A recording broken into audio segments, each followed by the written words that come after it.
आखिरी गांव जानकर जिसकी उपेक्षा की जाती थी, हमने वहां के लोगों को अपेक्षाओं पर फोकस पर करके काम करना शुरू किया है। पहले देश के विकास में जिनका योगदान को महत्व नहीं दिया गया, हमने उन्हीं को साथ लेकर प्रगति के महान लक्ष्यों की ओर बढ़ने का संकल्प किया है।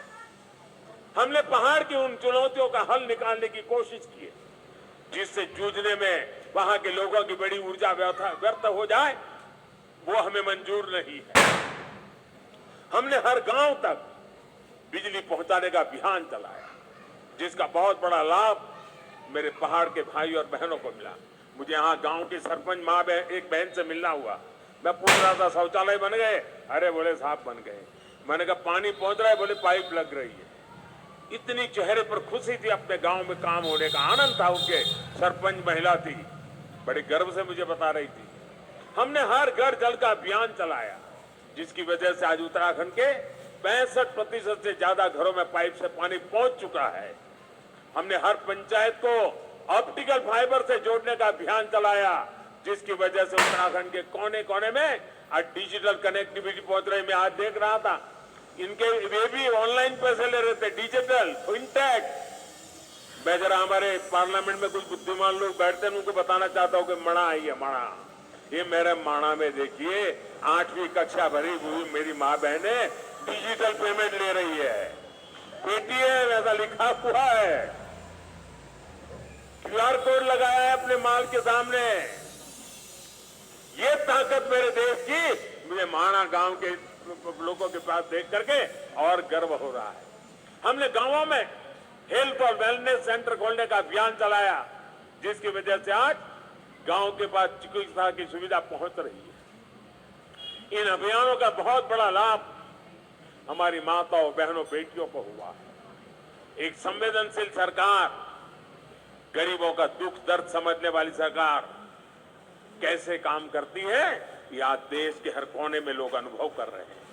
कोरोना के इस काल में जब वैक्सीन लगवाने की बारी आई, अगर पहले की सरकारें होती तो शायद अभी तक वैक्सीन यहां तक ना आता, लेकिन ये मोदी है।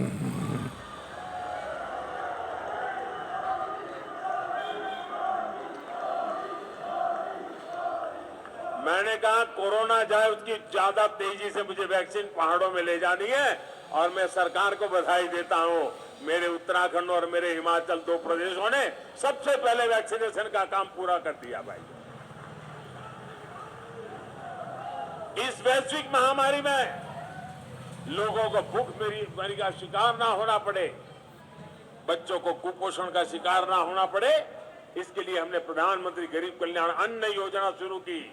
इस योजना की वजह से उत्तराखंड के भी लाखों लोगों को मुफ्त अनाज मिला, और हमने पक्का किया किसी गरीब के घर में भी कोई दिन ऐसा नहीं होना चाहिए जब घर में चूल्हा न जला हो, रोटी न पकी हो, कोई बच्चा भूखा सोया हो। वो दिन मैं देखना नहीं चाहता था, और हम सफलतापूर्वक कर पाए भाइयों बहनों। कुछ समय पहले ही हमारी सरकार ने उस अवधि को और 3 महीना बढ़ा दिया है, ताकि इस त्योहारों के दिनों में हमारे गरीब परिवारों को दिक्कत न हो। डबल इंजन की सरकार के प्रयासों से अब उत्तराखंड में विकास कार्यों में फिर तेजी आ रही है। जो लोग घर से पलायन करके चले गए थे, अब अपने पुराने घरों में लौटने लगे हैं। होम स्टे, गेस्ट हाउस, ढाबों, छोटी छोटी दुकानों में अब रौनक बढ़ने लगी है। इन सुविधाओं से उत्तराखंड में पर्यटन का हो रहा है विस्तार, यहां के विकास को भी गति देने वाला है।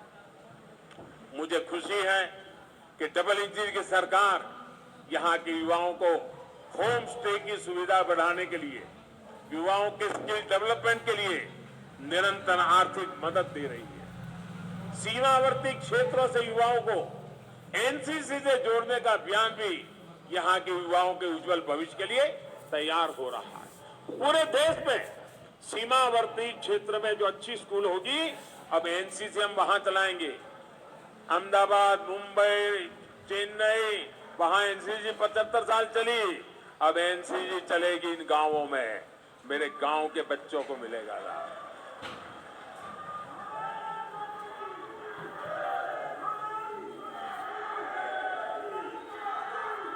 साथियों, हमारे पहाड़ के लोगों की सबसे बड़ी चुनौती रहती है कनेक्टिविटी। कनेक्टिविटी ना हो तो पहाड़ पर जीवन वाकई पहाड़ जैसा हो जाता है। हमारी डबल इंजन की सरकार इस चुनौती का भी समाधान कर रही है। आज उत्तराखंड को मल्टी मॉडल कनेक्टिविटी प्रदान करने के लिए हर साधन पर काम किया जा रहा है।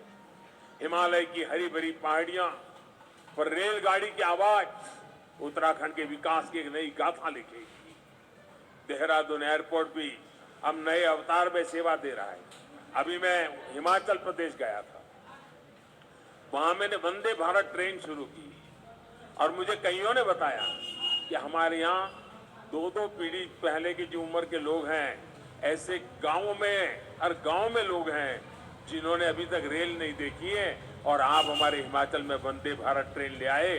वंदे भारत ट्रेन तो अभी तो एक स्टेशन पहुंची है, लेकिन पूरे हिमाचल और पहाड़ के लोगों के लिए बहुत बड़ा तोहफा है। वो दिन मैं उत्तराखंड में भी देखना चाहता हूं भाई। आज चाहे हिमाचल से उत्तराखंड आना जाना हो या फिर दिल्ली और यूपी से उत्तराखंड आना जाना, 4 लेन हाईवे और एक्सप्रेसवे जल्दी आपका स्वागत करने वाले हैं। 4 धाम ऑल वेदर रोड उत्तराखंड के लोगों के साथ साथ पर्यटकों का और श्रद्धालुओं को एक नया एहसास दे रहे हैं। अब हर कोई पर्यटक जो दूसरे राज्यों से उत्तराखंड आ रहा है, वो यहां से यात्रा का अद्भुत अनुभव लेकर जाता है।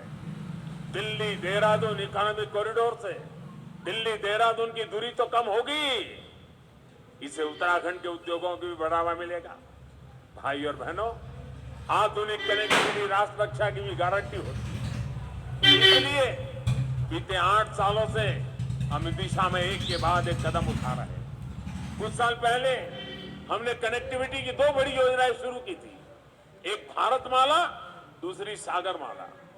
भारतमाला के तहत देश के सीमावर्ती क्षेत्रों को बेहतरीन और चौड़े हाईवे से जोड़ा जा रहा है। सागरमाला से अपने सागर तटों की कनेक्टिविटी को सशक्त किया जा रहा है। बीते 8 वर्षों में जम्मू कश्मीर से लेकर अरुणाचल प्रदेश तक बॉर्डर कनेक्टिविटी का भी अभूतपूर्व विस्तार हमने किया है। 2014 के बाद से बॉर्डर रोड ऑर्गेनाइजेशन ने करीब 7,000 किलोमीटर नई सड़कें का निर्माण किया है, सैकड़ों पुल नए बनाए हैं, बहुत सी महत्वपूर्ण टनल्स को भी पूरा काम किया है। एक समय था जब बॉर्डर किनारे सड़क बनाने के लिए भी दिल्ली से मंजूरी लेनी जरूरत पड़ती थी। हमने न सिर्फ इस बाध्यता को समाप्त किया, बल्कि बॉर्डर किनारे अच्छी सड़कें बनाने पर, तेजी से सड़कें बनाने पर जोर दे दिया।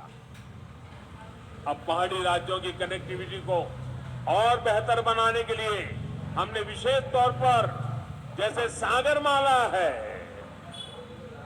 वैसे भारतमाला है, वैसे अब पर्वतमाला का काम आगे बढ़ने वाला है।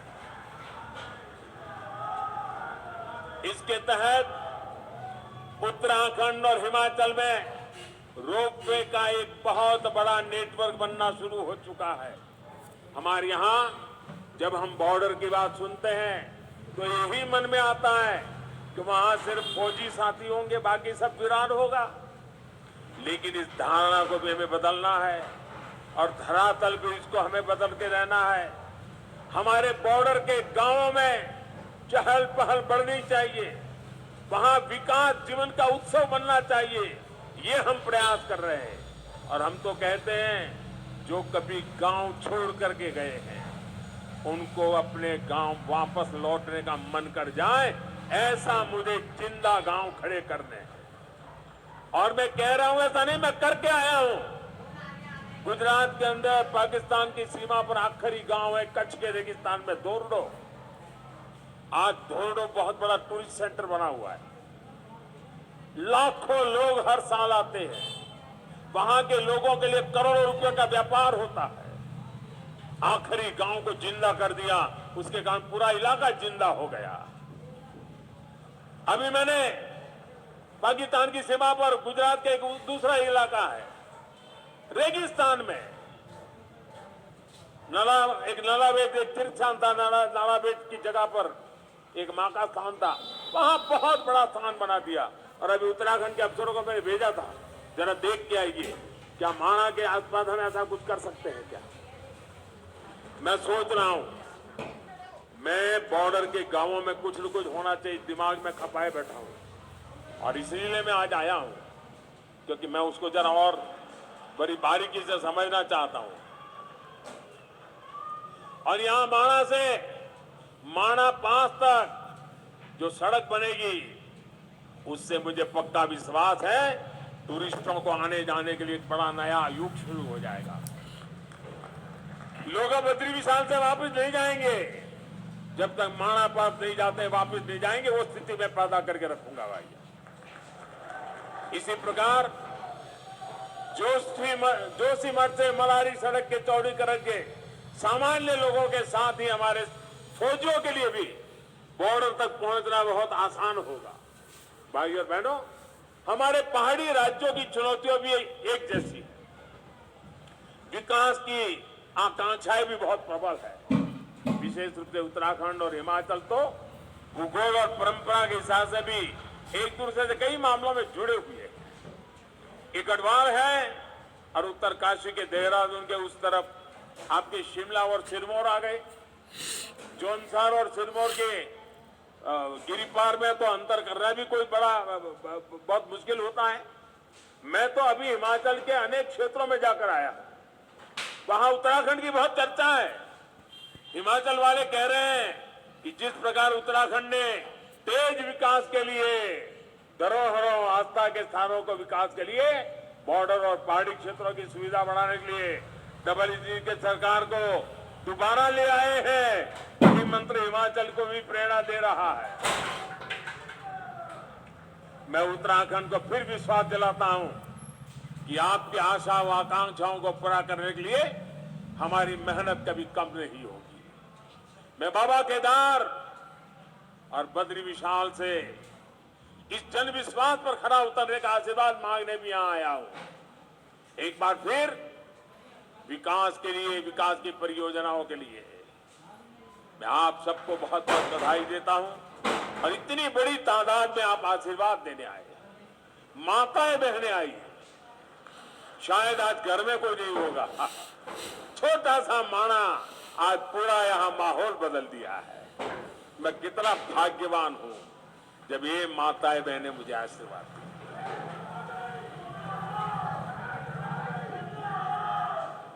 आज सचमुच मेरा जीवन धन्य हो गया है।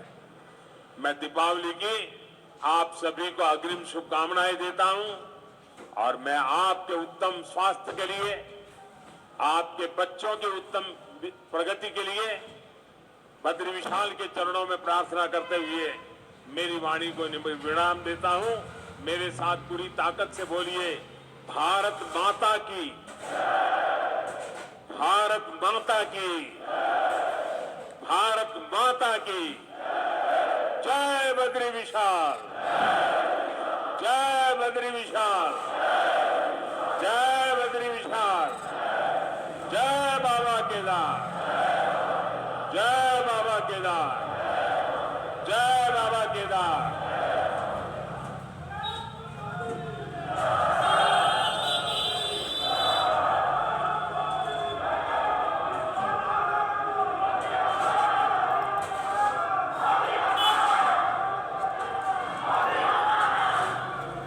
आपके ओजस्वी उद्बोधन के लिए बहुत बहुत आभार।